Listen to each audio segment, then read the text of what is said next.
이 시간에도 말씀 깨닫는 내가 지혜가 예배 가운데 함께 할 줄로 믿습니다. 말씀 잠깐 보면 오늘 말씀은 사도행전 4장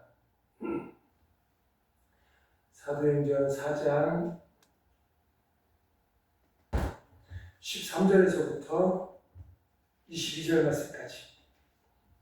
사도행전 4장 13절에서부터 22절 말씀까지. 자, 한 절씩 교독하고 마지막 절은 제가 같이 봅니다. 제가 오늘 봅니다. 그들이 베드로와 요한이 담대하게 말함을 보고 그들을 본래 학문 없는 범인으로 알았다가 이상히 여기며 또 전에 예수와 함께 있던 줄도 알고 또 병 나은 사람이 그들과 함께 서 있는 것을 보고 비난할 말이 없는지라. 명하여 공회에서 나가라 하고 서로 의논하여 이르되 이 사람들을 어떻게 할까? 그들로 말미암아 유명한 표적 나타난 것이 예루살렘에 사는 모든 사람에게 알려졌으니 우리도 부인할 수 없는지라. 이것이 민간에 더 퍼지지 못하게 그들을 위협하여 이후에는 이 이름으로 아무에게도 말하지 말게 하자 하고 그들을 불러 경고하여 도무지 예수의 이름으로 말하지도 말고 가르치지도 말라 하니 베드로와 요한이 대답하여 이르되 하나님 앞에서 너희의 말을 듣는 것이 하나님의 말씀을 듣는 것보다 옳은가 판단하라. 우리는 보고 들은 것을 말하지 않을 수 없다 하니 관리들이 백성들 때문에 그들을 어떻게 처벌할지 방법을 찾지 못하고 다시 위협하여 도와주었으니 이는 모든 사람이 그들의 일을 보고 하나님께 영광을 돌림이라. 이 표적으로 병난 사람은 40여세나 되었더라. 아멘. 아멘. 이 시간에 하나님의 은혜가 함께할 줄로 믿습니다. 믿습니다. 아멘. 그래요. 지금 이 베드로가 이 병자를 고쳐주고 난 이후로 계속해서 지금 이 일이 벌어지고 있어요.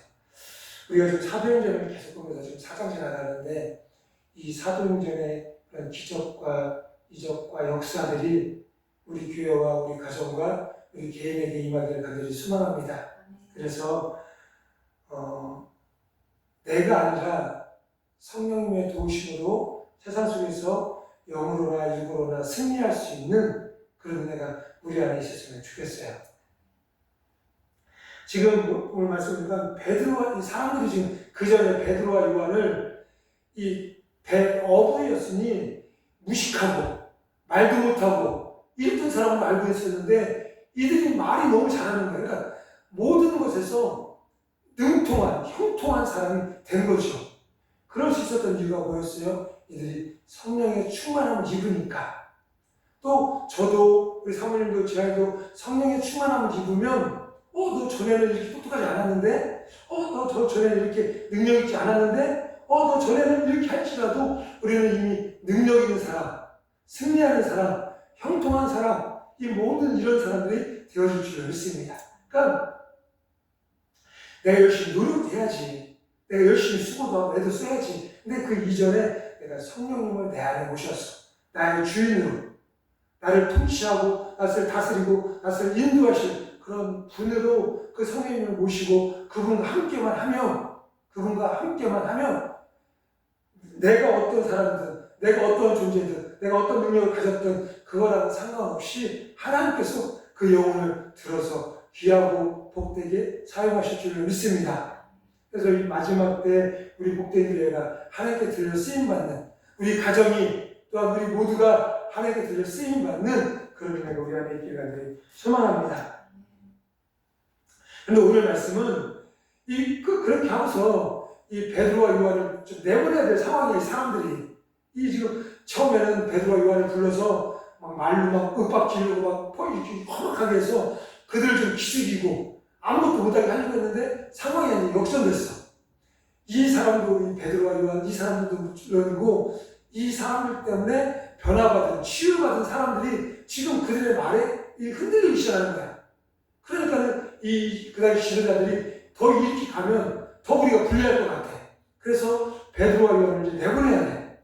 그런데 그냥 내보내기는 좀 그렇고 안 내보자니 좀 안 내보내자니 안 되고 그래서 내보내야 되는데 이들이 한 것이 뭐냐면 내보내는데 이렇게 얘기해. 너희들이 이제 앞으로 우리가 내보내줄 텐데 나가서는 예수의 옛자도 꺼내지 말고 그 예수가 아니라 그 능력도 너희들이 해냈던 능력도 아무것도 행하지 말고 그냥 그렇게 살아라 라고 한 거야. 지금 이 17절 18절에 보면 이렇게 이야기해요. 이것이 민간에 더 퍼지지 못하게 그들을 위협하여 이후에는 이 이름으로 아무에게도 말하지 말게 하자 하고 그들을 불러 경고하여 도무지 예수의 이름으로 말하지도 말고 가르치지도 말라 하니 지금 이 상황, 이런 상황. 근데 그때 베드로와 요한이 이렇게 대답을 해요. 베드로와 요한이 대답하여 이르되 하나님 앞에서 너희의 말을 듣는 것이 하나님의 말씀을 듣는 것보다 옳은가 판단하라.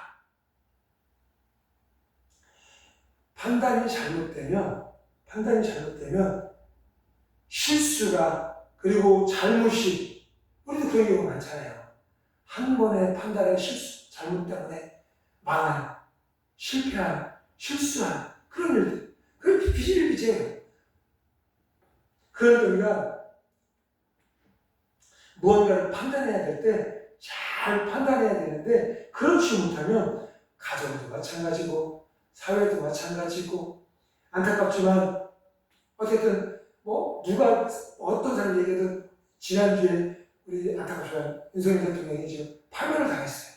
근데 그렇게 된 이유가 뭐였어? 12월 3일 날 이 계엄 선포하는 바람에 뭐 그냥 어떤 뜻이 있었든 윤 대통령한테는 어떤 이유가 있었든 하여튼 그 계엄은 요즘 시대에 더군다나 이 잘못된 것이 그러니까 그 순간에 그런 잘못된 판단으로 인해서 어려움을 겪고 결국에는 대통령이라는 자리에서 물러나게 된 것이다. 이런 안타까운 그 일 때문에 지금 석 달 가까이가 우리나라가 완전히 갈라져서 좌나 우나 뭐가 하여튼 이 일 상대방이 말을 들을 생각도 안 하고 그냥 막 너무 혼란스럽고 분열되어졌어. 그리고 결국에는 그 윤석열 대통령이 파면되어지는 이런 안타까움. 그래서 지금 2달 후에는 또 새로운 대통령을 뽑아야 돼. 그러려면 우리나라에 돈도 들어가야지. 또 그것 때문에 또 우리나라가 한바탕 들썩들썩 해야 되지. 뭐 너 정신이 없어 정신. 안타깝지만 한 번에 판단 때문에. 그는 나름 많은 생각을 했겠죠. 많은 이유가 있었겠지. 그러니까 그게 옳다르다 뭐 잘하거나 내가 그런 스페이스하는 거 아니고 그런 알도 못해. 근데 그것 때문에 지금 얼마나 많은 어려움과 이게 나라적으로 개인적으로 사회적으로 또 일이 이렇게 됐어. 하여튼 그러니까 우리가 판단을 잘 해야 돼요. 근데 지금 베드로에게 요한에게 이 사람들이 막 윽박지고 경고하는 무서운 얼굴 너희들 나가서 이제 예수님의 옛자도 끊이지 마 이렇게. 그러니까 베드로가 그렇게 이야기해요. 무엇이 옳은가? 너희들의 말과 예수님의 말들 중에 어떤 것이 옳은가 내가 판단하라. 이렇게. 옳은 판단. 살아가는 것도. 옳은 판단이 있어요. 우리 교회도 앞으로. 우리가 뭘 하든 우리가 어떤 일에 맞닥뜨리든 뭘 하든 판단을 해야 되잖아. 선택을 해야 되는 거잖아. 이거 할까 저거 할까 이렇게 하잖아. 그때 우리가 잘 판단하고 잘 선택해서 승리하는 축복받는 그런 은혜가 우리 안에 있게 되기를 소망합니다. 그러면 우리가 올바른 판단을 해야 되는데 올바른 판단을 할 수 있는 방법 어떻게 해야지 올바른 판단을 할 수 있냐? 우리 사람들이 참 얼마나 어리석어요. 그러니까 내 생각, 내 경험, 내 지식 이런 거 따르지 말고 오늘 말씀을 잘 듣고 잘 판단할 수 있는 그런 은혜가 있었으면 좋겠습니다. 첫째로는 우리가 양심 가운데서 판단을 해야 돼. 양심 가운데. 양심을 어떤 사람은 제2의 성경이다 이렇게 이야기해요. 제2의 성경, 하나님의 말씀, 성경이다. 그러니까 우리 양심은 하나님의 마음을 본받는 것이에요. 왜 그러냐면 우리는 어떻게 지어졌어요? 하나님의 형상대로 지어졌어요. 형상대로. 그러니까 하나님의 형상을 따라 창조되었기에 우리 안에 들어가 있는 이 양심, 아버지의 마음, 양심을 따라서 살아가는 것이 올바른 판단을 하면서 살아갈 수 있게 되어진다는 거죠. 사람의 양심은 깨끗하고 정직하고 맑은, 즉 어둠의 요소가 없었던 모습이었어요. 그런데 그런 양심에 악한 것이 들어오고 어둠의 것이 들어와서 우리의 양심을 흐트고 우리의 생각을 자꾸 흐트는, 그러니까 그 양심은 깨끗한데 어둠이 들어와 자꾸 어둡게 만들려고 하는 거죠. 그 어둡게 만들려고 하는 그 상황에서 나의 양심이 계속해서 움직이고 있는 거야. 이거 안 돼, 이거 그러면 안 돼, 이렇게 하면 안 돼, 이런 양심들. 그런 양심을 따라서 우리가 양심에 비추어서 우리가 무엇을 하든 어떤 것을 하든 교회도 마찬가지고 내 개인적인 일도 마찬가지고 이렇게 판단할 수 있는 그런 데가 있어야 되는 거예요. 우리의 양심이 더러워지면 하나님의 영이 우리 안에 함께할 수가 없어요. 하나님의 영은 거룩한, 깨끗한, 죄가 없는 그런 분인데 어두움, 더러움 이것과 함께할 수가 없듯이 우리의 양심을 바르게, 깨끗하게 갖고 살아가는, 그리고 그 양심을 비추어서 양심을 좀 판단하고 선택할 수 있는 그런 은혜. 그런 일도 마찬가지예요.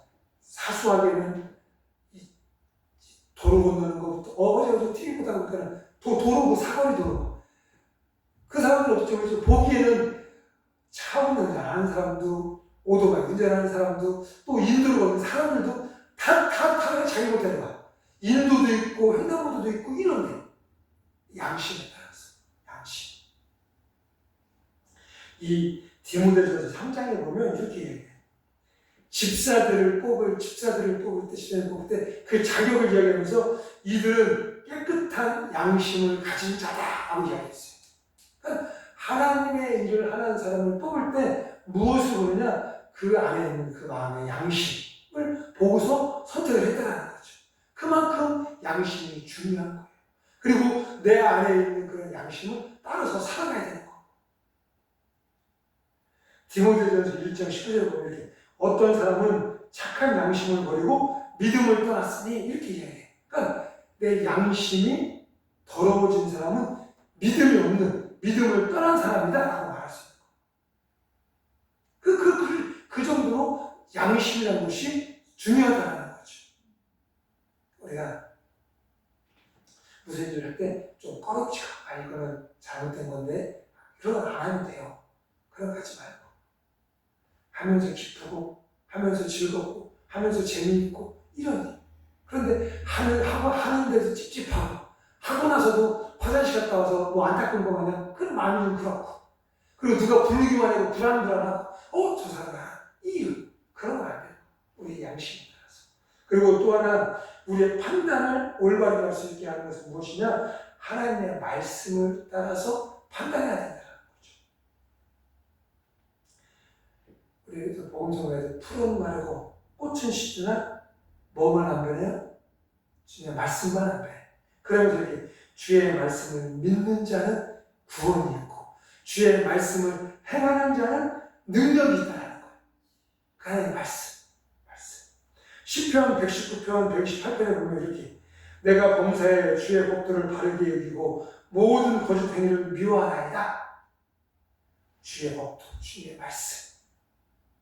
그리고 또 시편에 보면 시편 19편 7편에 보면 여호와의 율법은 완전하게 영혼을 소생케 하고 여호와의 증거는 확실하게 우둔한 자로 지혜롭게 하나이다. 이렇게 말씀하고 있어요. 하나님의 말씀이 우리의 영혼을 소생시키고 우리를 지혜롭게 한다는 거죠. 공부를 많이 한다고 해서 지혜롭게 하는 거예요. 공부를 많이 한다고 지혜롭게 하고 내가 경험이 많이 쌓였다고 해서 지혜롭게 하는 거예요. 도리어 그런 것이 내 이기심, 나만 내 자아만 아주 두껍게 만들어서 상대방의 말도 안 듣고 고집만 피우고 이런 일이 될 수 있어. 우리가 어렸을 때도 물론 마찬가지지만 나이가 조금씩 먹어가면 어른이 되고 그리고 지위가 좀 학생했다가 직장인이 되고 이렇게 되면서 우리가 지혜롭고 좀 그런 사람이 되어야지. 저 어른은 나이만 먹었지 이렇게 되면 안 된다는 거죠. 그런데 그렇게 할 수 있는 방법이 뭐냐? 그렇게 할 수 있는 은혜가 바로 하나님의 말씀을 가까이 하고 말씀대로 살아가는 것. 이것이 우리를 지혜롭게 하고 잘 판단할 수 있게 한다는 거죠. 참된 지혜의 말씀과 지혜의 말씀은 우리를 승리케 하고 우리를 수생케 하고 우리를 승리케 하는 그런 은혜가 우리 안에 있다는 거예요. 그러니까 계속해서 말씀드리지만 이 하나님의 말씀을 가까이 하고 언제나 항상 곁에 두고 그 말씀에 비추어서 이런 하나님의 말씀 그게 더 어려우면 하나님 어떻게 할까요? 이 하나님의 말씀을 깨닫게 해달라. 이렇게 하나님의 말씀을 통해서 우리가 새롭게 되고 변화되어지고 올바른 선택과 올바른 판단을 할 수 있게 되어질 줄을 믿습니다. 그래서 이 한 주간 좀 힘들어도 말씀을 가깝게 내 곁에 두고 살아가는 그런 은혜가 있기를 간절히 소망합니다. 그리고 또 하나는 이 기도한 후에 판단을 해야 되는 거죠. 우리가 할 수 있는 게 뭐가 없어요. 우리 사람이 어떤 일에 처해있고 어떤 사람을 만나면 할 수 있는 자리 별로 없어. 그때 우리는 뭐예요? 기도하는 기도. 어떤 일이든 기도한 후에 하나님의 음성을 듣고 하나님의 말씀을 듣고 그 음성대로 그 말씀에 따라 순종하면서 살아가는 그게 우리가 살아가는 가장 좋은 방법, 가장 올바른 방법이 될 수 있다는 거죠. 다윗은 전쟁을 갈 때 군사들을 막 이렇게 먼저 기도했어요. 하나님, 내가 이 전쟁을 치를까요, 말까요? 내가 저들을 쫓아가서 칠까요, 말까요? 이렇게 항상 기도했어요. 그래서 하나님께서 올라가라, 올라가고, 치러 가라 하면 치러 가고, 아니 가지 마 하면 안 가고, 이렇게. 그래서 어떻게 다윗은 하나님께 크게 쓰임 받는 그 훌륭한 다 좀 귀하게 여기고 그런 아이 됐잖아요. 솔로몬의 그 지혜가 무엇으로부터 왔어요? 하나님께 기도하고 일초부터 예배를 드리면서 하나님께 기도를 했어요. 그리고 그 얘기 어디서 배웠어요? 바로 하나님 주신 지혜가 왔어. 지혜였어. 그래서 무슨 일을 하든 잘 판단하고 올바른 판단을 할 수 있게 되었다는 거죠. 그리고 기도하고 내가 어떻게든 내가 수고 이거 이전에 하나님 어떻게 할까요? 나는 지혜도 나는 능력도 부족한 존재인데 하나님 이런 일이 내 앞에 있네요. 어떻게 할까요? 무엇을 할까요? 이렇게 하나님께 기도할 수 있는 은혜가 우리 안에 있기를 간절히 소망합니다. 그럴 때 기도한 후에 선택하고 판단할 때 하나님께서 지혜를 주셔서 올바른 선택, 올바른 판단을 할 수 있게 되어진다는 거죠. 우리가 잘 알고 있는 말씀 중에 예레미야 33장에 보면은 너희에게 부르짖으라 내가 너에게 응답하겠고 크고 비밀한 일을 보이겠다. 기도하면 크고 비밀한 우리가 알지 못했던 나아갈 바를 행할 바를 지켜야 될 바를 우리에게 하나님께서 보여주시게 알게 해주시겠다는 거. 뭐 하면 부르짖으면 하나님을 찾으면 하나님께 이야기하면 하나님께서 들으시고 네가 잘못 선택한 그 일 없도록 해주시겠다는 거. 우리가 기도하고 선택하는 것은 하나님의 도우심으로 실패가 없이 승리하고 성공에 이르게 되어줄 줄 믿습니다. 잘 살아야 돼요. 우리가 세상 너무 요즘 시대가 바쁘고 혼란스럽고 막 그래요. 그러다 보니 우리를 유혹하고 우리를 시험하고 우리를 자꾸 끌어당기는 것들이 너무 많아. 육신적인 즐거움, 쾌락, 뭐 이런 여러 가지 것들. 그 작은 거에서도 큰 것까지 많아.